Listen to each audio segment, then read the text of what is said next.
बहुत बहुत शुक्रिया। बिस्मिल्लाहिर्रहमानिर्रहीम।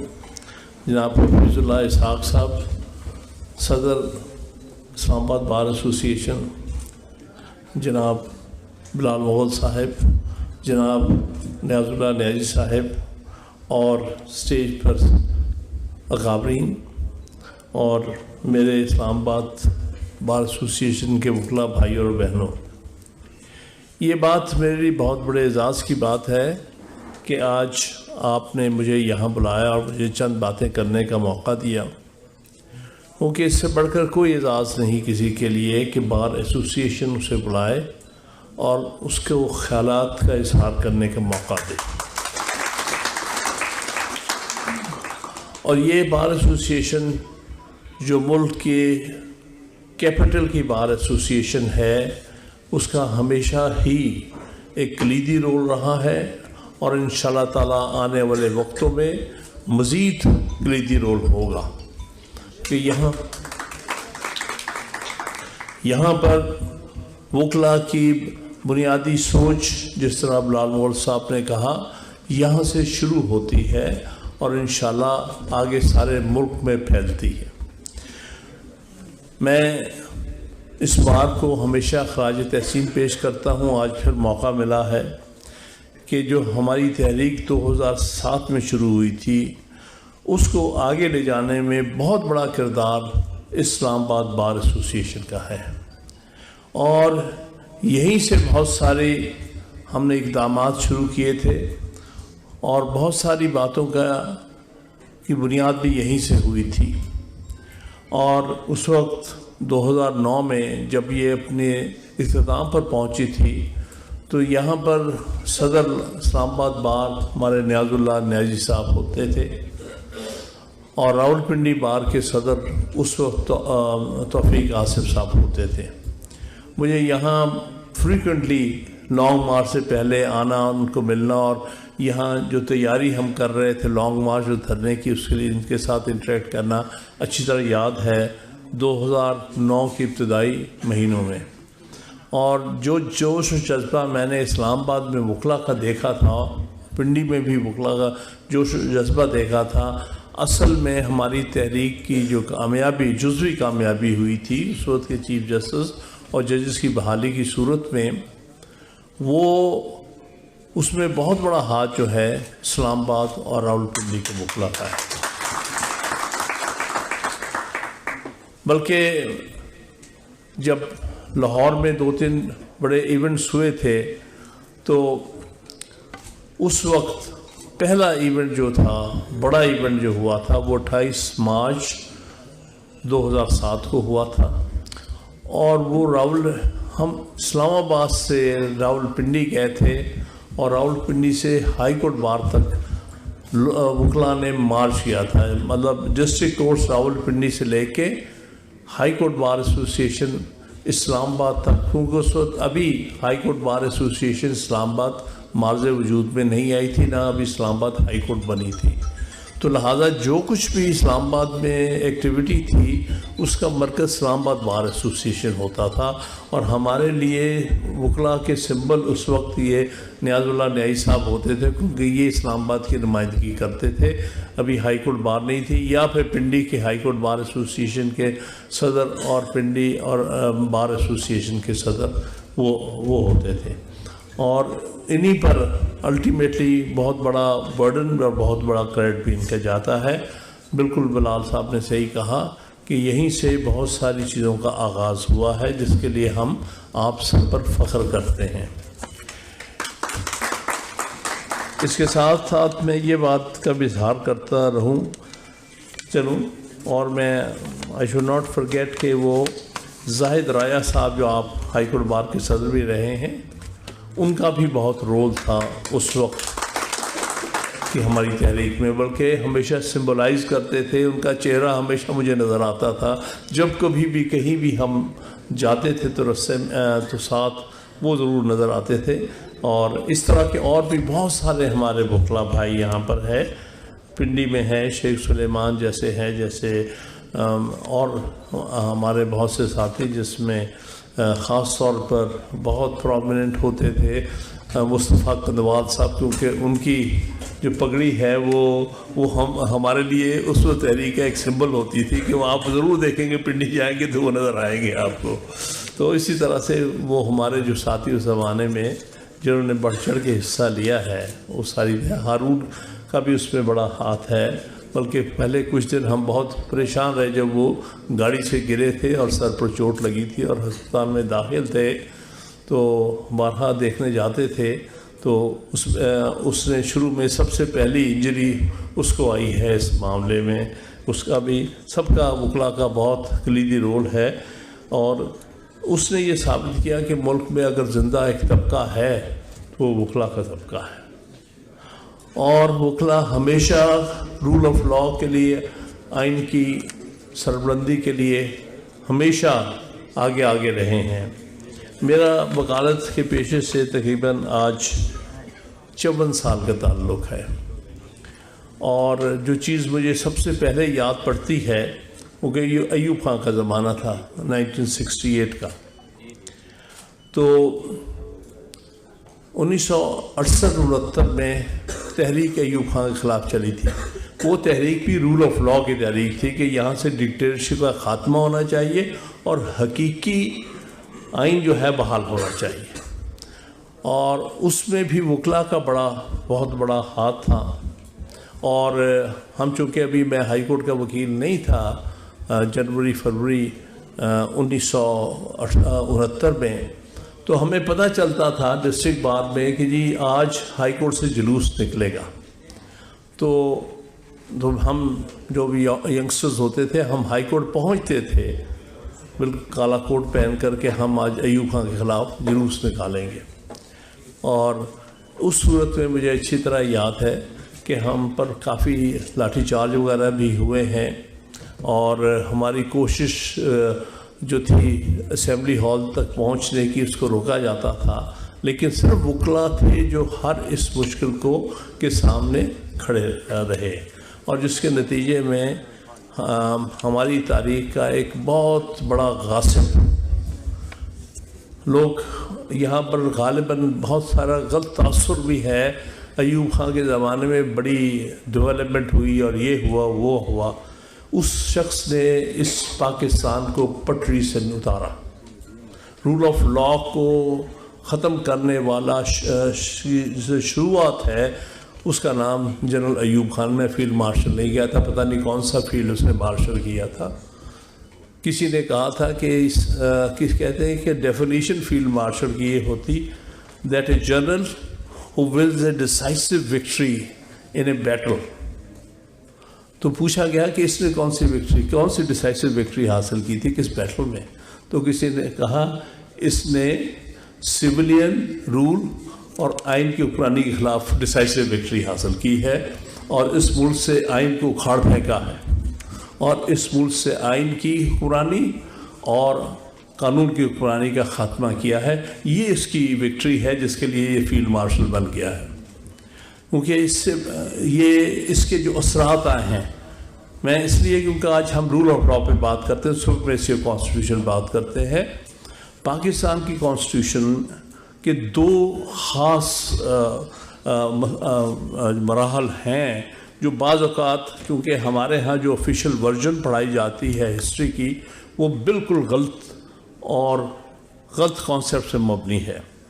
हम 1954 में क्या हुआ था,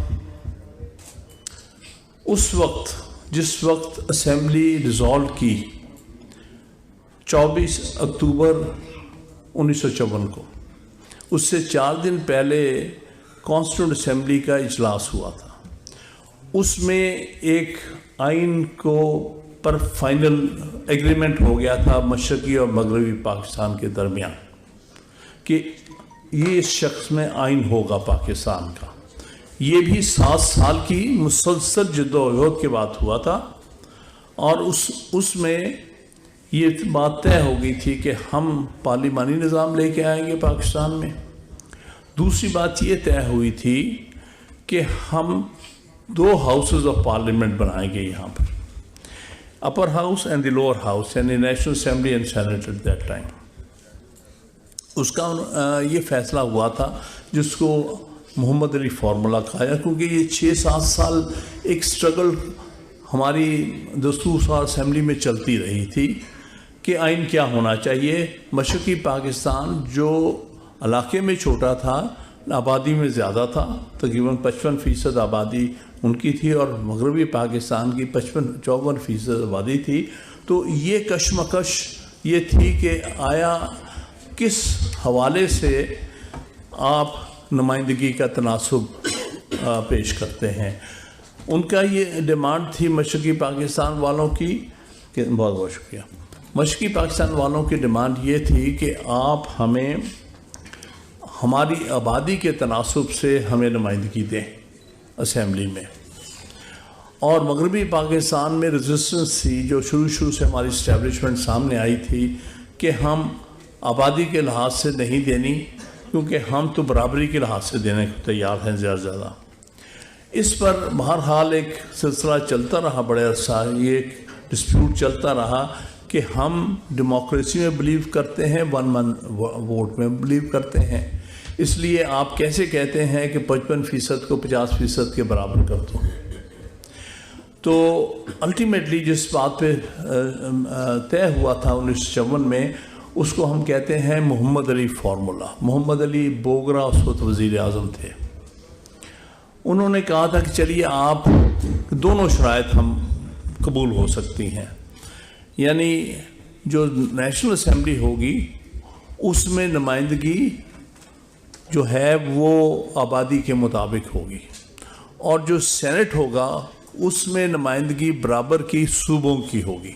उस वक्त 4 सूबे मशरक़ी मगरबी पाकिस्तान में थे और 1 सूबा मशरक़ी पाकिस्तान का, इसको मशरक़ी बंगाल का सूबा कहते थे।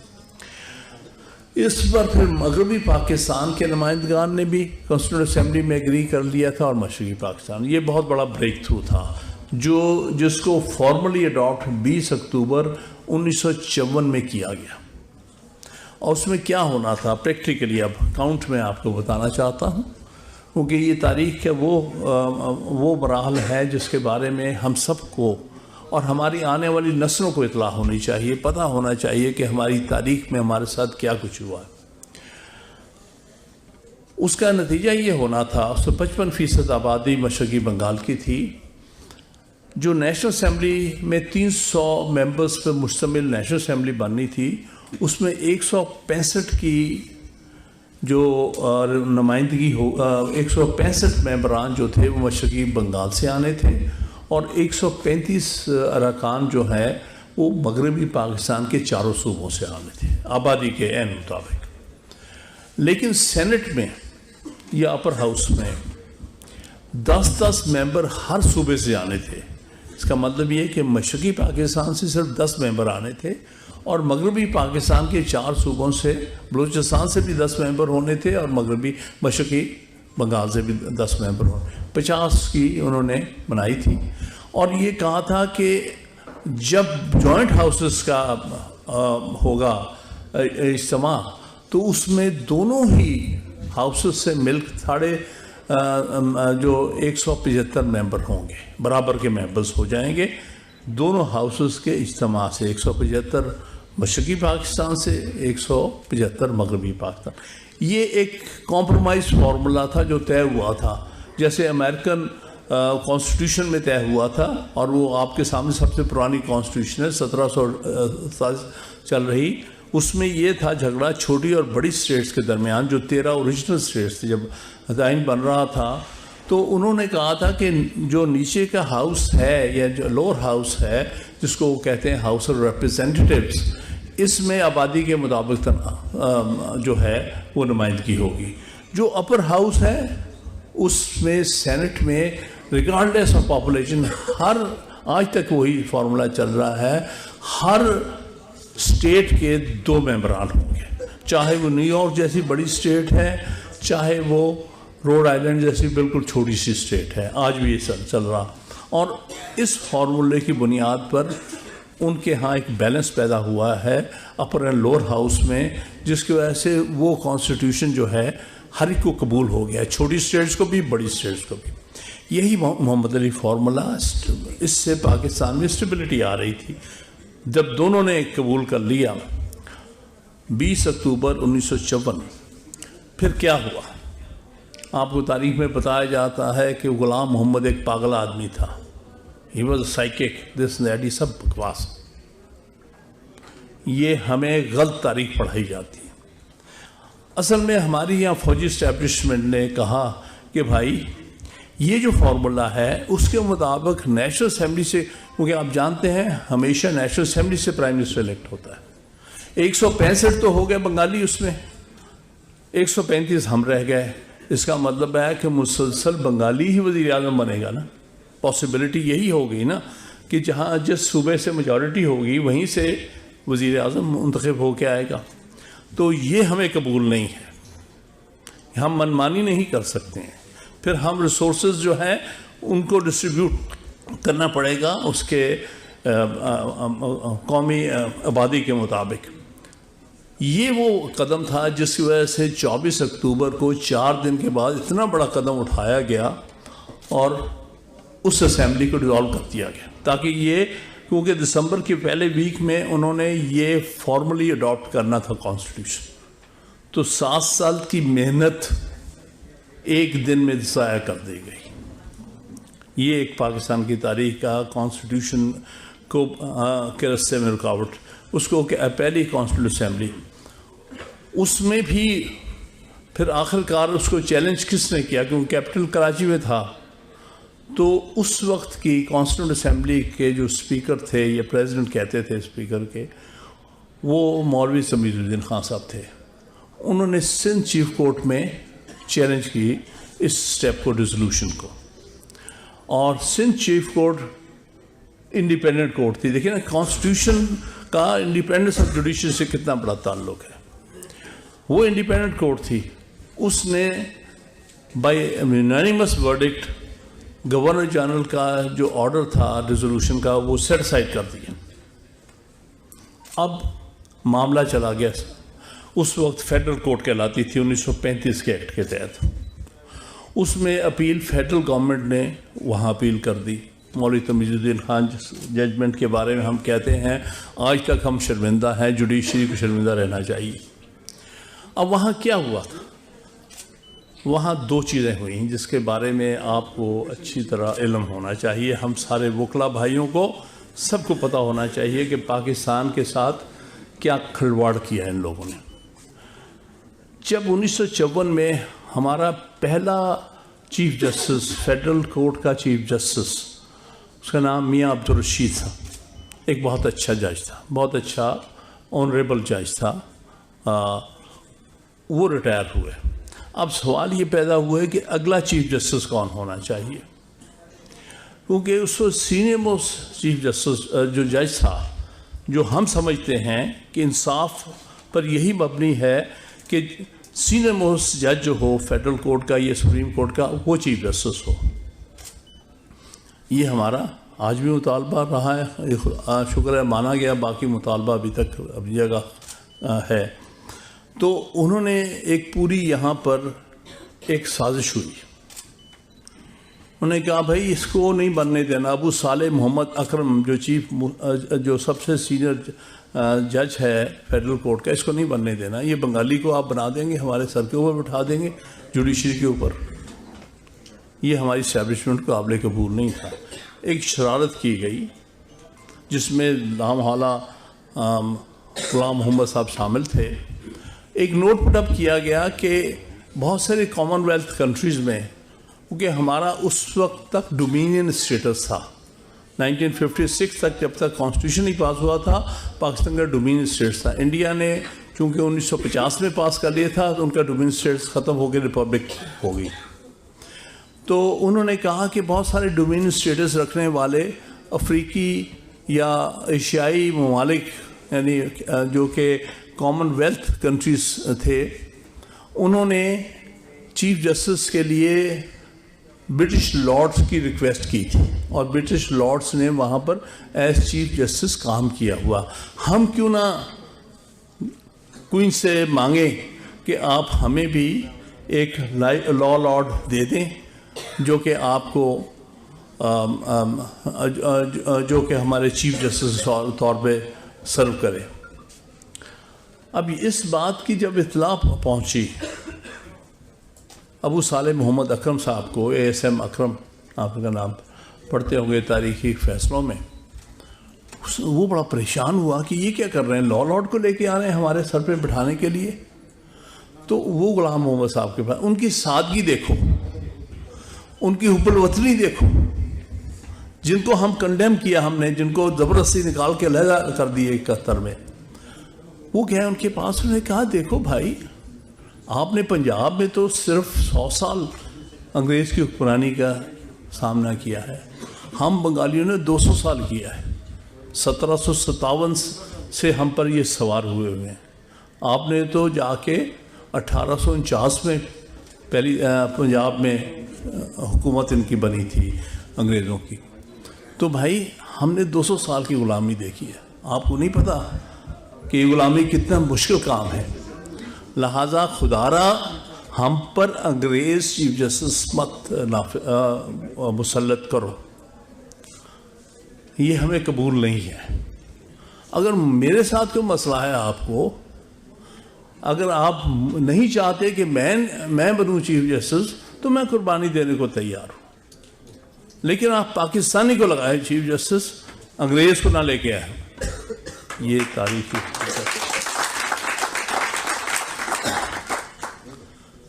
वो तो ये ट्रैप था, ये ट्रैप बिछाया गया था कि ये बेचारा अपनी शराफत में ये बात कहेगा, हम जल्दी से मुनीर को चीफ जस्टिस लगा देंगे आउट ऑफ टर्न। तो मैं जब कहता हूं ना कि सीनियरिटी प्रिंसिपल को फॉलो किया जाए, इसके पीछे पाकिस्तान की तारीख है। अगर उस वक्त अकरम के साथ ज्यादती ना होती, अगर उस वक्त मुनीर को आउट ऑफ टर्न ला के चीफ जस्टिस ना बनाया गया होता, शायद पाकिस्तान की तारीख मुख्तलिफ होती। आज हम दो हिस्से ना हो चुके होते, आज बांग्लादेश ना बना होता। अपने पहली नाइंसाफी मशरकी पाकिस्तान के साथ ये की कि उसके सीनियर मोस्ट जज को डिनाई किया कि वो चीफ जस्टिस पाकिस्तान बन सके। यहाँ से इब्तिदा। दूसरी बात, 5 जज थे जब ये केस जो था मौलवी तमीज़ुद्दीन का पेश हुआ। मुनीर चीफ जस्टिस था, अकरम, शहाबुद्दीन, कॉर्नेलियस और शरीफ। उसे ये ख़तरा ये हुआ मुनीर को, उसने कहा भाई इसमें भी हो सकता है कि चीफ जस्टिस जो है सिंध चीफ कोर्ट का फैसला अपहोल्ड हो जाए। उनको पता था कि कॉर्नेलियस नहीं मानने लगा, ये तो पता था। शहाबुद्दीन भी इंडिपेंडेंट जज था, इनको ख़तरा था ये दोनों इकट्ठे हो जाएंगे। इन्होंने कहा, उसने जाके गुलाम मोहम्मद से कहा कि खुदारा आप शहाबुद्दीन को रस्ते से हटा दें। देखिए अगर कॉर्नेलियस ने नहीं मानना, चलिए अकेले को डेसेंट कर लें दे, आप शहाबुद्दीन को रस्ते से हटा दें, क्योंकि ये दोनों मिल गया तो अकरम भी साथ चला जाएगा। अकरम माइनॉरिटी के साथ नहीं जाता, मेजॉरिटी के साथ जाता है। अगर ये दोनों मिल गए तो फिर अकरम भी साथ हो जाएगा, 3 हो जाएंगे, हम 2 रह जाएंगे, मैं और शरीफ। तो उन्होंने कहा क्या करें, कुछ से गुलाम मोहम्मद ने कहा भाई मैं करता हूँ कुछ, बेफिक्र। शहाबुद्दीन साहब को बुलाया और कहा कि भाई आपको हम बतौर गवर्नर के मशरकी पाकिस्तान भेजना चाहते हैं, मशरकी बंगाल भेजना है। उसने कहा भाई मेरा कोई ताल्लुक़ कभी भी एडमिनिस्ट्रेशन से नहीं रहा, मैं तो ICS अफसर के तौर पर जज बना था मद्रास में, तो मुझे क्यों वहाँ भेज रहे हैं? हाँ मुझे ना भेजो, मैं तो सीधा साधा जज हूँ, मुझे भेजो। लेकिन गुलाम मोहम्मद ने कहा कि कौमी मफाद में जब हम हमेशा नेशनल इंटरेस्ट की बात करते हैं तो इस किस्म के चक्कर चलाए जाते हैं। ये कौमी मफाद में तुम बतौर चंद महीनों के लिए बतौर मशरकी बंगाल में एज गवर्नर चले जाओ। उस शराफत में से कहा अच्छा आप गवर्नर जनरल कह रहे हैं कि कौमी मफाद इसमें, तो मैं चला जाता हूँ। इस तरह उसको रस्ते में से हटा के लाहौर हाई कोर्ट का जो चीफ जस्टिस था SA रहमान, उसको एज 5th जज एसोसिएट किया गया एज एड हॉक जज ऑफ द फेडरल कोर्ट। अब सूरत हाल ये बन गई कि वहाँ पर 3 पंजाबी जज हो गए, मसलन मुनीर, शरीफ और रहमान। पीछे रह गए 2, कॉर्नेलियस और अकरम, एक सिर्फ बंगाली रह गया। तो अकरम साहब ने को कहा कि भाई अब तुम क्या करोगे डाइसेंट करके, कॉर्नेलियस करता करता फिर तुम हमारे साथ चलो। नतीजा वो जजमेंट आप देखेंगे 4-1 है। इस तरह हासिल की गई, शहाबुद्दीन को रस्से से हटाकर एक और पंजाबी जज को एडहॉक जज के तौर पे लाके बाई मेजॉरिटी 3 की क्रिएट की गई और इस तरह से वो केस जो है वो डिसाइड हुआ। सो हमारे आइन के साथ पहला खलबड़ा वहाँ हुआ, यानी हमने आइन, वो जो आइन जिस पर एग्रीमेंट हुआ था उसको खुद सैबोटाज किया। और उसके बाद अब अगली तारीख क्या हुई कि पहली चीज़ उन्होंने की कि सारे 4 सूबों को इकट्ठा करके 1 यूनिट बना दिया, वेस्ट पाकिस्तान।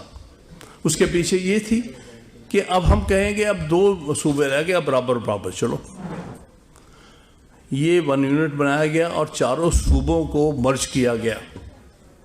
और उसके बाद कॉन्स्टिट्यूंट असेंबली, दूसरी कॉन्स्टिट्यूंट असेंबली बनाई गई। मैं उन डिटेल्स में नहीं जाना चाहता क्यों, लेकिन हकीकत ये हुआ 40 मेंबर्स वेस्ट पाकिस्तान से, 40 वहाँ से बिठा के पैरिटी का प्रिंसिपल बनाया गया। और जो पहला आइन था 1956 का वो इस शक्ल में दिया गया।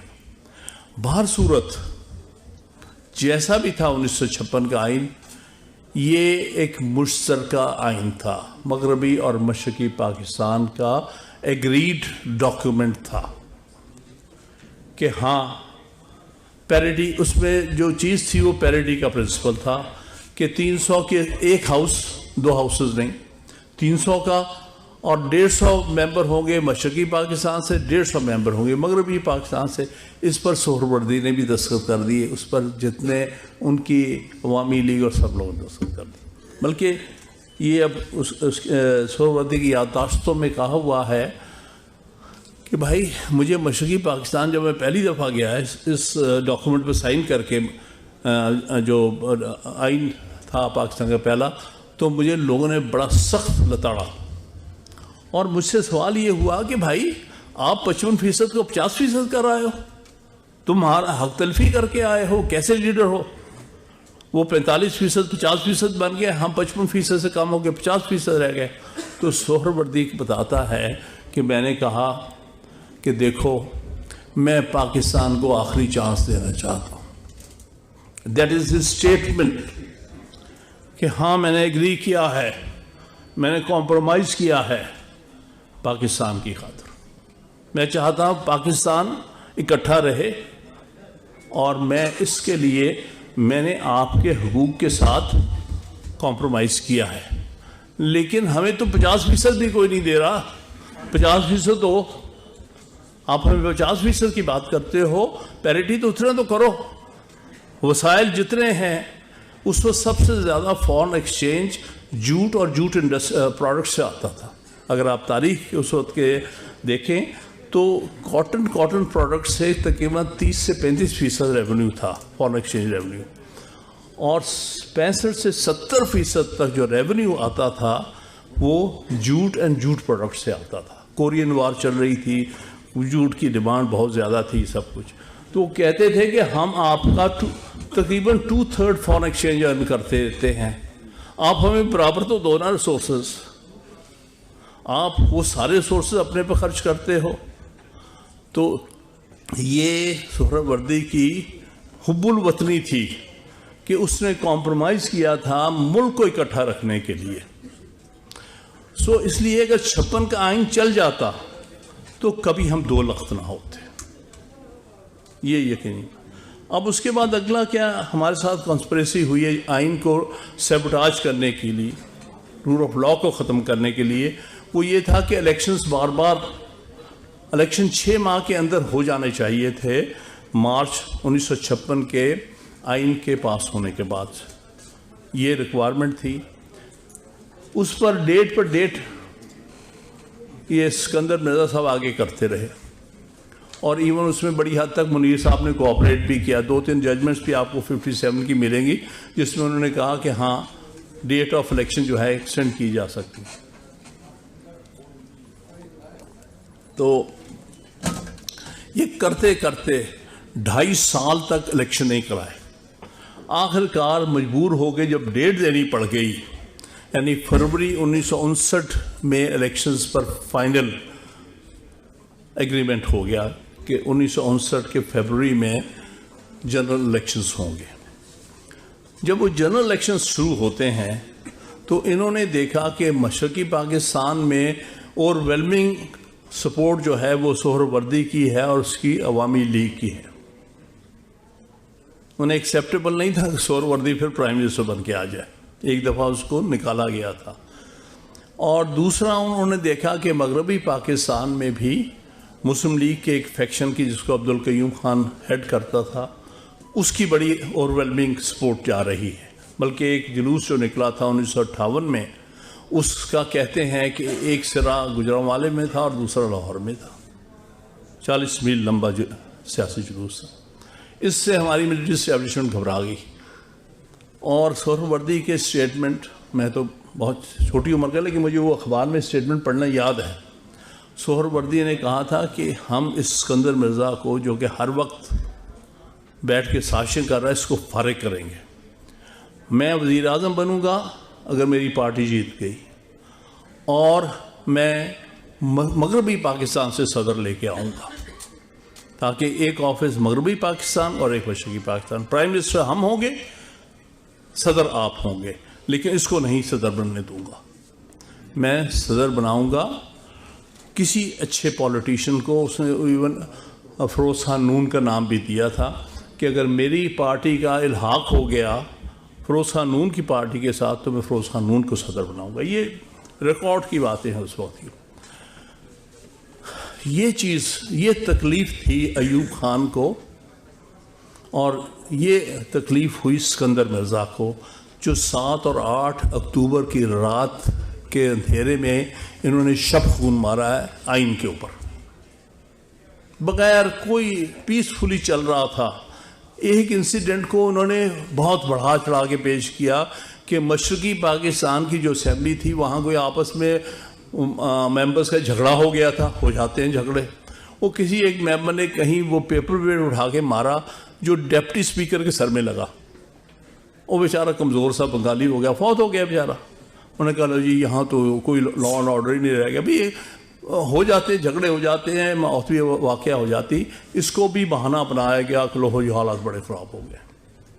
और इस बुनियाद पर इन्होंने 1956 के आइन को, जो 9 साल की मेहनत से मार्ज़े वजूद में आया था, उसको एक रात में उसको ख़त्म करके रख दिया, एब्रोगेट कर दिया।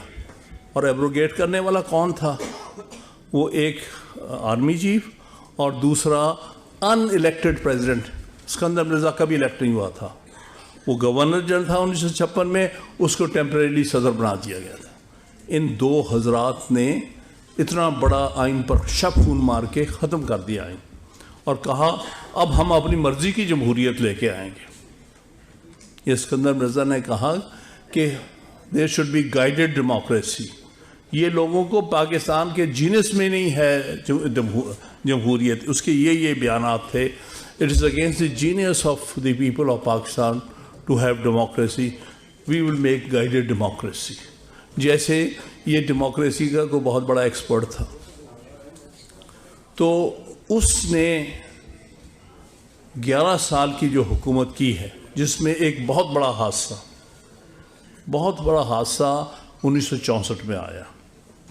वो जब अपने आइन के तहत मजबूर हो गया कि हाँ जनरल इलेक्शन कराना, सदारती इलेक्शन कराना पड़ेगा जनवरी 1965 को, तो अब क्यों डिक्टेटर था, उसके ख़िलाफ़ कोई खड़ा होने को तैयार नहीं था।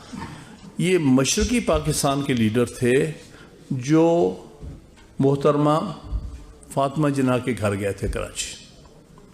जिनमें ख़ास तौर पर ख्वाजा नाज़मुद्दीन जो हमारे दूसरे गवर्नर जनरल थे और दूसरे वज़ीर आज़म भी थे, और दूसरे उनमें मौलाना भाषानी। मैडम ने कहा कि मुझे कोई सियासत लेना देना नहीं है, आप अपनी सियासत चलाएं, मैं उम्मीदवार नहीं होना चाहती। लेकिन उनको वो ख्वाजा नाज़मुद्दीन साहब ने और मौलाना भाषानी, जो दोनों का ताल्लुक़ मशरक़ी बंगाल से था, उन्होंने कहा कि हमने यहाँ से उठना ही नहीं है, क्योंकि इसका मुकाबला कोई आम आदमी नहीं कर सकता, ये जालिम है, इसने इलेक्शन नहीं होने देने।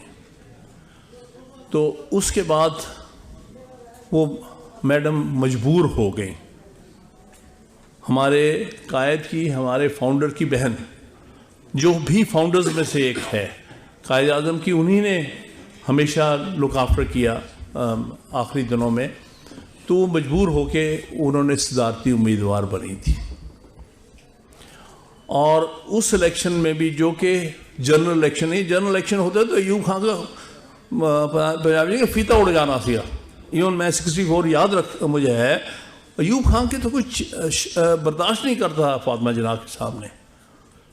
ये उसने 80,000 जो अपने इकट्ठे किए थे बेसिक डेमोक्रेट, उसमें वो हार रहा था बुरी तरह से। मशरक़ी पाकिस्तान में तो वो 10% भी नहीं लेता वोट। ये सब जाली वोट उसने डलवाए। और हमारे एक वकील साहब होते थे, मैं सिर्फ लतीफ़े के तौर पे सुना दूं, कराची में हार गया था, लेकिन उसने रिजल्ट्स बदल दिए थे। और उसके बाद वो मुझे हमारे एक कुलीग वकील होते थे, उन्होंने लाहौर में वकालत करते थे। वो 1964 या 65 में डिप्टी कमिश्नर थे कराची के। वो बताते थे कि किस तरह हमने जाली वोटर तैयार किया था, और जो तो बहुत मतलब है कि स्पिरिटेड थे, उनको तो हम रोक नहीं सकते थे। जो बेचारे डर जाते थे, उनको हमने गायब कर दिया था। उनकी जगह हमने अपनी मर्जी के लोग लेके आए थे। तो वो कहता है कि एक पोलिंग स्टेशन में पावर डिप्टी कमिश्नर के मैं बैठा था उस दिन, वोटिंग वाले दिन। उन्होंने तो एक साहब आए, पख्तून थे, वो वोट डालने आए, तो उनको नाम बड़ी मुश्किल से रटाया था। उन्हें पूछा कि आपका क्या नाम है, तो उसने याद करके कहा मुसस्सर हुसैन रिजवी है मेरा नाम। वो कभी उनका ऐसे नाम बेचारे रखते ही नहीं। तो हम समझ गए, उन्होंने कहा बिल्कुल ठीक है, सही जाली वोट आ गया है। असली वो असल जो था वो गायब कर दिया गया था। इस तरह सारे वेस्ट पाकिस्तान में वोटिंग हुई है। मैं एक एग्जांपल दे रहा हूँ, the man on the spot जिसने किया, इस तरह ही जीता। उसके बाद क्या, उसके बाद नेक्स्ट क्या स्टेप हुआ? नेक्स्ट स्टेप ये हुआ कि जब मोहतरमा को हरवा दिया गया धांधली करके, तो मशरक़ी पाकिस्तान में इंतहाई डेस्परेशन आई थी। ये जो 1965 का इलेक्शन है, ये पाकिस्तान के टूटने की एक और बहुत बड़ी वजह है, क्योंकि उस वक्त उन्होंने महसूस किया कि अब हमारे पास से बाहर निकल गई ये बात, अब हमें मगरबी पाकिस्तान की डिक्टेटरशिप ही कबूल करनी पड़ेगी, और रास्ता कोई नहीं, और हम वो कबूल नहीं कर सकते। लिहाजा उस वक्त वो एक तो उसके असरात ये थे 1965 के इलेक्शन के। दूसरा ये हुआ कि वो समझ गए, वो उसके बाद जो नेशनल असेंबली का इलेक्शन कराया गया, उसमें बड़ी धांधली की गई। जितने इलेक्शंस में जो इनके, क्योंकि वो भी जनरल इलेक्शन नहीं थे, 1962 के आइन के तहत मेंबर्स ऑफ, चलो सदर तो सही इनडायरेक्ट इलेक्शन हो गया, आपने तो मेंबर्स ऑफ असेंबली का भी इनडायरेक्ट रखा हुआ था। 300 बेसिक डेमोक्रेट इलेक्ट करते थे एक मेंबर ऑफ प्रोविंशियल असेंबली, और 600 बेसिक डेमोक्रेट इलेक्ट करते थे मेंबर ऑफ नेशनल असेंबली। तो वो बेचारे भी लोगों के नुमाइंदे नहीं होते थे, इसलिए जितनी जी चाहे धांधली करके जितने जी चाहे जितवा लें, जितने जी चाहे हरवा लें। उसके बाद वो इस नतीजे पहुँचे कि हमें किसी शक्ल में भी इक़्तिदार में या मुल्क के मामलात में शामिल नहीं किया जाए। उसके बाद नेक्स्ट जो एक बहुत बड़ी ट्रेजेडी हम समझते हैं वो 1965 की जंग है। हमारे सिपाही बहुत अच्छा लड़े हैं, मैं खराज तहसीन पेश करते हैं, लेकिन वो जिस तरह मिसहैंडल वो वॉर की गई थी। मुझे याद है ताशकंद डिक्लेरेशन अयूब खान ने किया था। हम स्टूडेंट्स, मैं लॉ कॉलेज का स्टूडेंट होता था और बल्कि पंजाब स्टूडेंट यूनियन का मैं जनरल सेक्रेटरी भी था उस वक्त। 66 के जनवरी की बात है। हम बड़े अपसेट थे कि ये क्या, हम तो जंग जीत गए थे और ये जाके वहाँ अयूब खान सरेंडर करके आया है ताशकंद डिक्लेरेशन में। हकीकत ये थी कि हम जंग हारे हुए थे, उन मकसद हम अचीव नहीं कर सके, हम कश्मीर में आगे नहीं जा सके। उन्होंने लाहौर और सियालकोट पर अटैक करके हमें रोक दिया। तो फरवरी के शुरू में एक मीटिंग हुई है लाहौर में, चौधरी मोहम्मद अली मरहूम जो पहले प्राइम मिनिस्टर भी थे, उनके रेजिडेंस पर गुलबर्ग में। मुझे याद है कि हम एज एक्टिविस्ट जो स्टूडेंट्स थे हम वहाँ इकट्ठे हुए थे उस घर में, और हमने ये उनको हम ताशकंद डिक्लेरेशन के ख़िलाफ़ थे। उसमें मशरक़ी पाकिस्तान से शुरू में कोई नुमाइंदगी, सुबह से हम देख रहे थे 11-12 बजे तक कोई नहीं आया था। कोई 11:30-12 बजे मुजीबुर रहमान आया है एक डेलीगेशन लेके अपने साथ 7-8 लोगों का। वो अंदर गया। अंदर कुछ देर के बाद कोई तकरीबन घंटे के बाद वो बाहर आ गया। हम उसके इर्द गिर्द इकट्ठे हो गए और जो वहाँ पर सहाफ़ी वो भी इकट्ठे हो गए कि देखने के लिए कि क्या बात हुई, अंदर से उठ के क्यों आ गए। तो सहाफ़ियों ने पूछा कि भाई आप क्यों आ गए हैं। कहते हैं कि मैं जब हम अंदर गए हैं, हम जो पैगाम लेके आए थे उसके बरक्स बात हो रही है। ये तो सारे बैठ के बात कर रहे हैं कि ताशकंद डिक्लेरेशन नहीं होना चाहिए, जंग जारी रहनी चाहिए। हम तो मशरक़ी पाकिस्तानी इस नतीजे पहुँचे कि जंग होनी नहीं चाहिए थी वो वाली, और अगर वो ख़त्म हो गई तो अच्छा हुआ। क्योंकि आप इस बात से अंदाज़ा लगाएं कि हम किस कदर इनसिक्योर थे इन 17 दिनों में जब जंग जारी थी। सारे मशरक़ी पाकिस्तान में सिर्फ 4 टैंक थे। सारे मशरक़ी पाकिस्तान में सिर्फ 6 जहाज़ थे। ये मैं उसकी ज़बान से ओवर हेयर किया हुआ, जिसको बाद में 6 पॉइंट प्रोग्राम का नाम दे के बदनाम उसको किया गया। हम सिर्फ 6 जहाज़ और 4 टैंक और 10,000, वो भी सारे रेगुलर ट्रूप्स नहीं थे, एक डिवीज़न से भी कम ट्रूप्स हमारे पास मशरक़ी पाकिस्तान में स्टेशन थे। और बाकी 7 डिवीज़न जो थे वो मगरबी पाकिस्तान में थे। बाकी जितने जहाज़ जितने टैंक सारे उधर ही थे, हमारे पास सिर्फ 4 ही थे। और हम मुल्क के 55-54% आबादी हैं। ये हमारी डिफेंस के लिए किया हुआ था। हम तो दिन रात परेशान थे। अब बम्बार्डमेंट हुई, अब हम पर कब्जा हुआ। वो तो वॉक ओवर कर सकते थे ढाका, उनके लिए तो मसला ही कोई नहीं था, क्योंकि वहाँ तो डिफेंस ही कोई नहीं थी हमारी। हम उसको रोक ही नहीं सकते थे। ये हिंदुस्तान की मेहरबानी है, उन्होंने हम पर हमला नहीं किया, वरना हम तो अब तक फारिग हो चुके होते। तो इसलिए भाई हम जंग नहीं चाहते, क्योंकि तुम हमें प्रोटेक्ट करने को तैयार नहीं हो। तुम तमाम तर फौज जिस पर हमारे रिसोर्स इस्तेमाल होते हैं उसको वहाँ पर हमारे दिफा के लिए, हमारी तहफ़्फ़ुज़ के लिए नहीं रखना चाहते।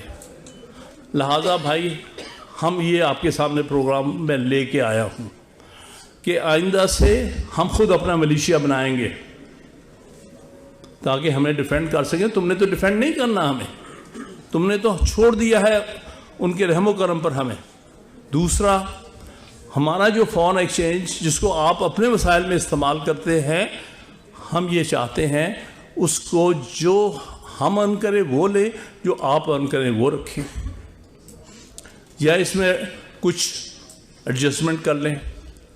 और इसी तरह से जो फॉरेन एक्सचेंज हम अर्न कर रहे हैं वो हम मशरक़ी पाकिस्तान की डेवलपमेंट पे खर्च करें, बजाय इसके इधर ही खर्च हो जाता है, हमारे तो खर्च ही कोई नहीं होता। तो ये वो बातें उसने की जिस पर फिर शोर डाल दिया 6 पॉइंट गदार गदार गदार। हालांकि मैं समझता हूँ आज की तारीख में 6 पॉइंट जो थे उस पर भी 2 पे कॉम्प्रोमाइज़ करने को तैयार था। मुल्क बच जाता, फेडरेशन बच जाती, पाकिस्तान इकट्ठा रह जाता, लेकिन इन डिक्टेटरों ने उसको भी इजाज़त नहीं दी और उस पर एक जाली मुकदमा बनाया। जो कुछ किया आपके सामने, this is part of history. लेकिन 1968-69 में अयूब खान से हमारी जान छूटी। अब ये भी देख लें आइन की कैसे पामाली, वो शख्स अपने ही आइन की पामाली करता। 1962 का आइन कोई पॉपुलर कॉन्स्टिट्यूंट असेंबली का दिया हुआ नहीं था, 1 मैन का दिया हुआ था उसने, बल्कि उसमें लिखा हुआ था I field marshal Mohammad Ayub Khan so hereby give the constitution. कभी किसी कॉन्स्टिट्यूशन में ये लफ्ज़ नहीं लिखा गया we the people of Pakistan, we the people of United States, we the people of India give ourselves the constitution. ये पहला कॉन्स्टिट्यूशन था जिसमें एक डिक्टेटर कहता था आई सो गिव द। ये इतना ज़्यादा शर्मनाक बात है ये भाई। उसको भी प्रोटेक्ट नहीं वो कर सका। उस आइन में ये लिखा था क्योंकि इसने गालिबन 20 फरवरी 1969 जब ये मजबूर हो गया, जब इसके ख़िलाफ़ इतनी बड़ी तहरीक चल पड़ी, तो इसने कहा था कि मैं अगला इलेक्शन नहीं लड़ूंगा। लोगों ने कहा चलो अच्छी बात है तुम जाओ तो सही, लेकिन लोग कहते थे कि मैं अपनी टर्म पूरी करूंगा 1 साल और, कि ये नहीं हो सकता, काफ़ी देख लिया तुम्हें। अब उसको क्या चाहिए था, जब रिज़ाइन वो करना था उसने, तो उस आइन के तहत जो उसने खुद दिया था आई दी फील्ड मार्शल, उसमें ये कहा गया था कि आप अगर सदर रिज़ाइन करेगा तो जो स्पीकर होगा नेशनल असेंबली का उसको सदर के ओहदे पर टेम्परेरी बिठाया जाएगा जब तक अगला सदर नहीं हो। सो एक्टिंग प्रेसिडेंट किसने होना था, नेशनल असेंबली के उस वक्त के स्पीकर ने। उसका इनका चुना हुआ एस्टेब्लिशमेंट का बंगाली था। उसका भाई अब्दुल मुनीम खान को गवर्नर रखा हुआ था मशरकी पाकिस्तान का, और उसके भाई को, क्योंकि ये फैमिली पर पूरा ट्रस्ट था हमारे यहाँ के इस्टेब्लिशमेंट का। लेकिन ये भी कबूल नहीं किया। यह कमाल अयूब खान और याहिया खान कंपनी का है कि उन्होंने ये भी कबूल नहीं किया कि जो आपने आइन में लिखा हुआ है उसकी ही पाबंदी कर ले। आप रिज़ाइन कर रहे हैं तो hand it over to Abdul Jabbar Khan as acting president, वो सदारती इलेक्शन करा देगा according to 1962 constitution. Ayub Khan ने अपना आइन तोड़ा, लेकिन बंगाली को 1 महीने के लिए सदर नहीं बनने दिया। ये हमारे हार्ड फैक्ट्स है लाइफ के। उसके बाद याहिया खान आया और जो उसने किया आपको पता है। अगर एक उसके क्रेडिट में जाता, उसने इलेक्शन फेयर कराया था दिसंबर 1970 का। उसके बाद जो रिजल्ट्स आए हैं उसको क्यों नहीं उस पर पाबंदी की गई, क्यों नहीं हैंड ओवर किया गया इलेक्शन उसके मुताबिक, क्यों नहीं असेंबली को असेंबल किया गया। इस अगर तुम्हारी मर्जी के रिजल्ट्स नहीं आए हैं तो इसका मतलब है कि तुम अपने ही लोगों पर फौजकशी कर दोगे। ये रेयर ओकेजन्स हैं दुनिया की तारीख में जहां अपनी फौज अपने ही लोगों पर हमलावर हो गई। हमें ये बताया जाता कि बंगाली हम पाकिस्तानी थे, कुछ दूसरे कहीं से नहीं आए थे। पाकिस्तान बनाने में सबसे ज्यादा उनका हाथ था। ढाका में मुस्लिम लीग बनी थी। अगर तारीख में देखेंगे तो यहां तो पंजाबी जो थे यूनिस थे। ये बंगाल का जो चीफ मिनिस्टर था, ये बंगाल का प्रीमियर था सोहरावर्दी, ये पाकिस्तान के लिए लड़ता रहा था और आपने उन्हीं पर फौजकशी कर दी। और उसके बाद जो कुछ हुआ वो आपके सामने है। तो जब मेरे कहने का मतलब मैं तारीख के हवाले से ये बात करना चाहता हूँ कि ये हमसे डायरेक्टली रिलेट करती है। सुपरमेसी ऑफ कॉन्स्टिट्यूशन के हम सबसे बड़े सफरर हैं। ये मुल्क टूटा ही इसलिए कि हमने आइन की पाबंदी नहीं की। 56 का आइन बनाया, उसको खुद तोड़ा, मिलिट्री डिक्टेटरों के हाथों में तोड़ दिया गया। और फिर उसके बाद अगर मजबूर होकर कोई आइन देना ही पड़ गया 1962 में, उसकी भी इन्होंने खुद पाबंदी नहीं की।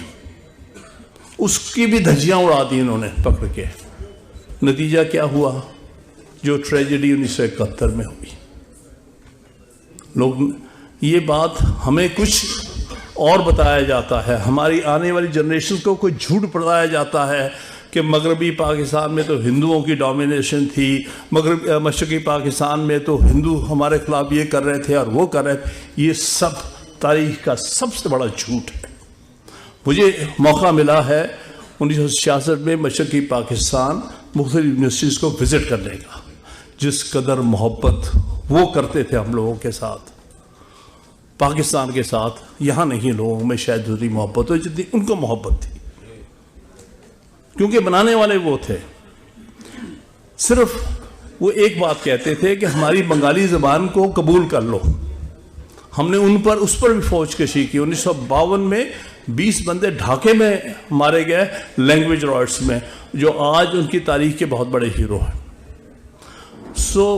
बांग्लादेश उन्होंने नहीं बनाया, बांग्लादेश हमने बनाया। हमारी आज इस्टेब्लिशमेंट के आज भी तारीख आहिस्ता आहिस्ता चीज़ें सामने आई हैं। उसमें शौकत हयात लिखता है, हमारे वो मुल्की फाउंडर्स में से था, जब ये अफवाह फैल गई थी कि याह्या खान नेशनल असेंबली का सेशन डिले जो है वो पोस्टपोन कर रहा था 3 मार्च 1971 से आगे। सबको पता था अगर ये हुआ तो इस कदर बड़ा रिएक्शन आएगा कि पाकिस्तान इकट्ठा नहीं रह सकेगा। तो कहता है कि मैंने कोशिश की कि मैं याह्या खान के पास जाऊं और जाके बात करूं। मैंने टाइम ले लिया। तो कहता है कि मुझे रास्ते में एक इन्हीं के साथ, याह्या खान के साथ मिले हुए जर्नलों से एक जनरल उमर भी होता था, जो इस कोठरी का हिस्सा था, जिनका पैर। उसने उसको समझाने की कोशिश की, शौकत हयात क्या कर रहे हो, वक्त ज़ाया करोगे। कहता मैंने कहना है कि भाई ना करो, ये मशरक़ी पाकिस्तान अलग हो जाएगा, मुल्क टूट जाएगा, ये ना करो। असेंबली बुलाओ, लेट देम डिसाइड कौन सा कॉन्स्टिट्यूशन पाकिस्तान में बनना है, तुम ना इसका रास्ता रोको। जब तुमने इलेक्शन करा लिए, रिजल्ट्स को कबूल करो। उसने कहा तुम वक्त ज़ाया करने जा रहे हैं। क्यों? क्योंकि फैसला हो चुका है, फैसला हो चुका है, हमने उनसे जान छुड़ानी है। फैसला हो चुका है कि they are a burden on us, उनको जाने दो, ये फैसला हो चुका है। कहते हैं इसलिए जब मैंने जहाज़ लेके पहुंचा रावलपिंडी में, उस दिन पहुंचने के लिए उमर ने, ये पेशावर का वाक़या बताता है, पेशावर से मैंने पिंडी बाई एयर आना था और कहा कि मैं अभी जा रहा हूँ याह्या खान को मिलने के लिए। और ये प्रेसिडेंट हाउस यही होता था उस ज़माने में, जो आप जानते हैं, जहाँ विमेन यूनिवर्सिटी है। तो जब मैं पहुँचा हूँ पिंडी एयरपोर्ट पर, तो मुझे पहले फ़ोन आया है उसके पर्सनल सेक्रेटरी का। उसने कहा वो आपकी अपॉइंटमेंट तो थी, लेकिन बात यह है कि याह्या खान साहब को बहुत ज़रूरी अर्जेंट काम पड़ गया, तो हम वो नहीं कीप कर रख सके, इसलिए आपसे माजरत कर रहे हैं। कहते मैं समझ गया कि उसने फ़ोन कर दिया कि इसको मिलने ना देना, कहीं ये मनाई ना ले याह्या खान को कि भाई कर दो, बचाओ पाकिस्तान को। तो इसलिए उससे पहले ही जनरल उमर ने ये काम बड़े, वो लिखता है the telephone works faster than the airplane, so therefore वो पहले उससे बात पहुंचा के। अब मतलब अब इसमें कोई दो आरा नहीं है कि मशरक़ी पाकिस्तान तोड़ने में, मशरक़ी पाकिस्तान को अलग करने में उनका नहीं, ये हमारा कसूर था। हमने आइन की धज्जियां बखेरी, उनको आइनी हकूक नहीं दिए, 25 साल तक उनका ज्यादतियां की गई। इवन एक वाक़या और सुना दो, ख्वाजा नाज़मुद्दीन पाकिस्तान का दूसरा प्राइम मिनिस्टर था, पहला दूसरा गवर्नर जनरल था, पाकिस्तान के फाउंडर्स में से था। He had served as chief minister of Bengal, united Bengal. उसको किस अंदाज से अप्रैल 1953 में निकाला गया? He was dismissed as prime minister by then governor general under the government of India act 1935, जो कॉलोनियल लॉ था। उस बेचारे को इतना बेबस किया गया कि उसने बड़ी कोशिश थी, भाग दौड़ की कि मैं क्वीन को फ़ोन करके कह सकूं कि भाई इस गवर्नर जनरल को रिमूव कर दो।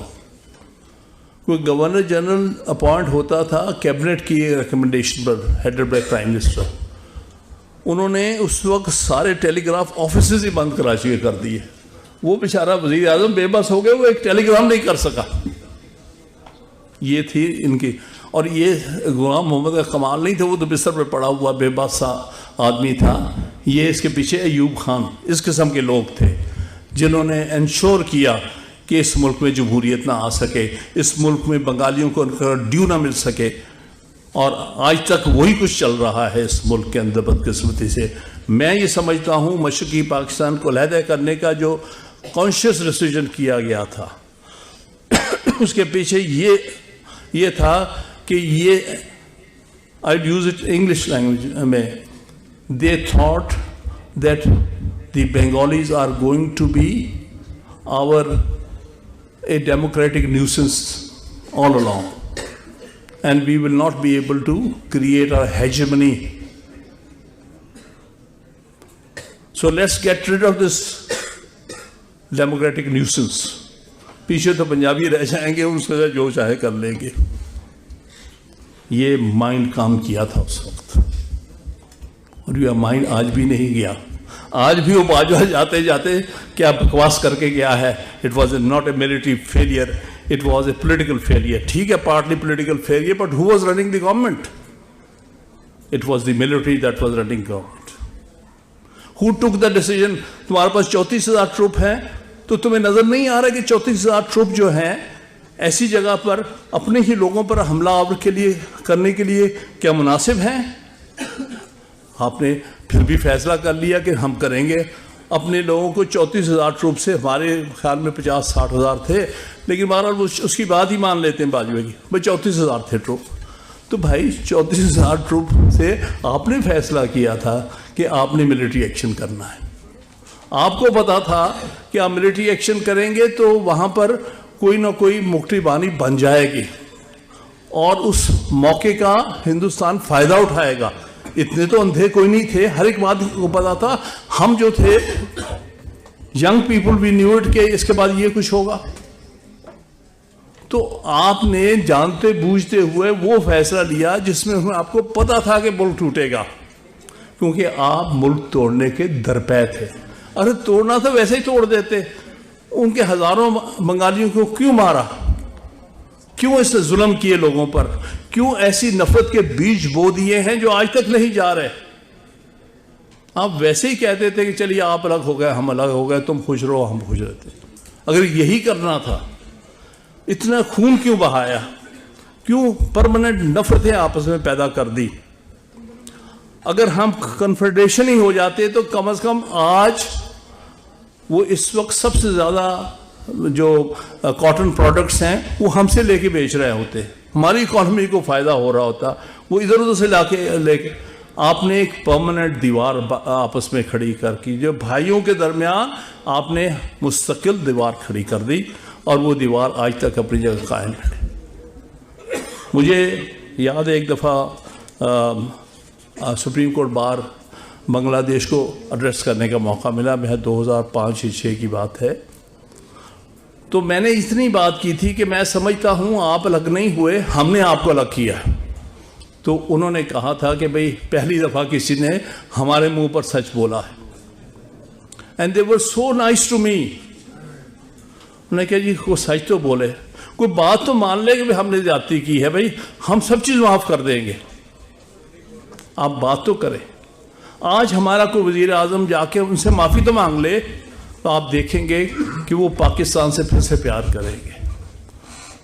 आज तो लेकिन हम ये चीज़ें नहीं कर सकते। हमने फॉल्स नैरेटिव देने हैं, झूठे बयानिए देने हैं लोगों को बताने के लिए कि वो बहुत बुरे थे, हम तो बहुत अच्छे थे, वो बुरे थे, हमें छोड़ के चल के। ये वो हकीकतें हैं। जब आप मुल्क के अंदर आइन की बरतरी या ना लाए तो फिर ये सब कुछ होता है।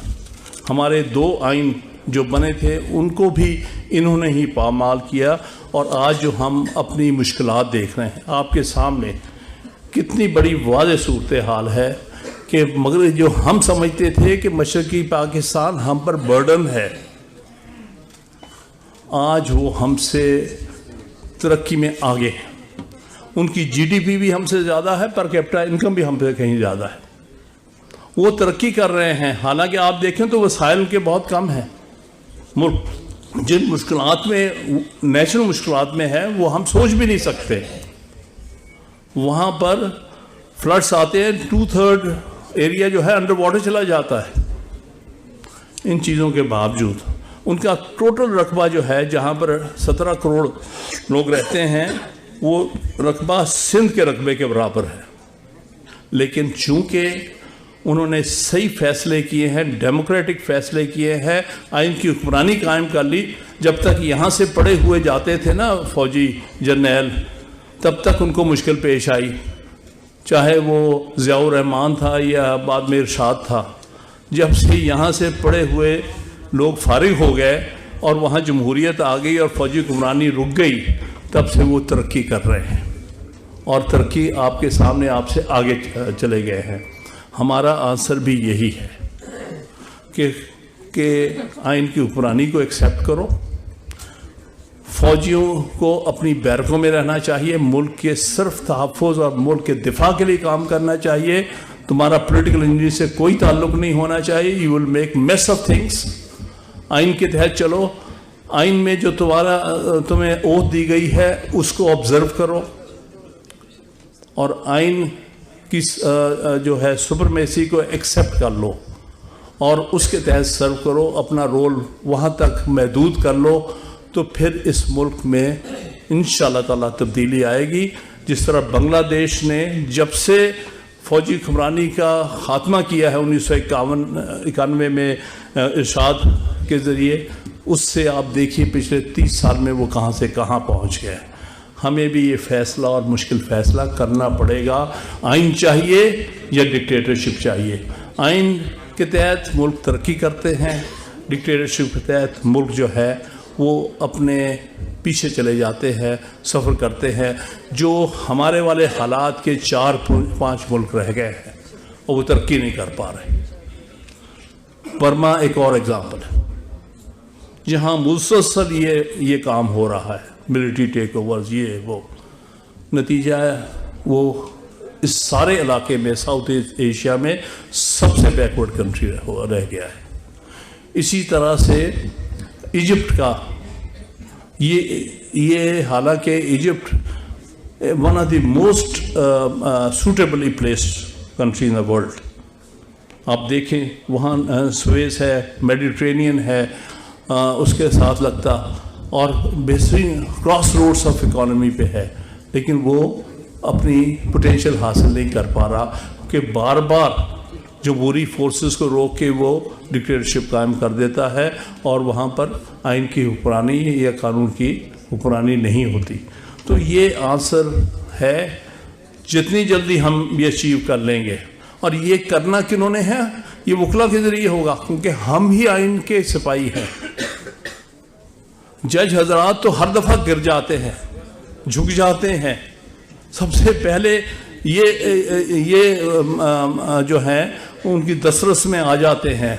सबसे पहले ये मुनीर हो या ये क्या नाम था, इरशाद हसन खां हो, या उससे पहले जो भी साहब थे अनवारुल हक, ये सबसे पहले इनके कदमों में गिरते हैं। हाँ, हमें बताइए हम आपके लिए क्या कर सकते हैं। आपके ना सिर्फ आपके मार्शल लॉ को अपहोल्ड करेंगे, बल्कि हम आपको आइन तब्दील करने का भी इख्तियार दे देंगे। एक फर्ज को हम दे देते हैं, क्या मुशर्रफ और क्या ज़ियाउल हक और क्या दूसरे तीसरे। ये तो इनसे नहीं हम एक्सपेक्ट कर सकते कि ये मुल्क में कानून और आइन की हुक्मरानी ये तब आएगी जब आप उन पर पूरी तरह से मजबूर करेंगे कि आपने आइन के मुताबिक चलना है। सबसे बड़ी ट्रेजेडी हमारी ये होती है, जुडिशरी जब आज़ाद नहीं होती तो आइन की हुक्मरानी नहीं होती, क्योंकि जुडिशरी पर अल्टीमेट ये बर्डन है कि उसने आइन की हुक्मरानी को आगे लेके जाना है। कानून की हुक्मरानी को आगे लेके जाना है। जब वो खुद एक्स्ट्रा कॉन्स्टिट्यूशनल चीज़ों को अपहोल्ड करने लग जाए, अनकॉन्स्टिट्यूशनल चीज़ों को अपहोल्ड करने लग जाए, तो फिर कौन से कानून और कौन से आइन की हुक्मरानी। तो ये वो चैलेंज है, और ये चैलेंज हमारा है, हमारे काले कोट का चैलेंज है।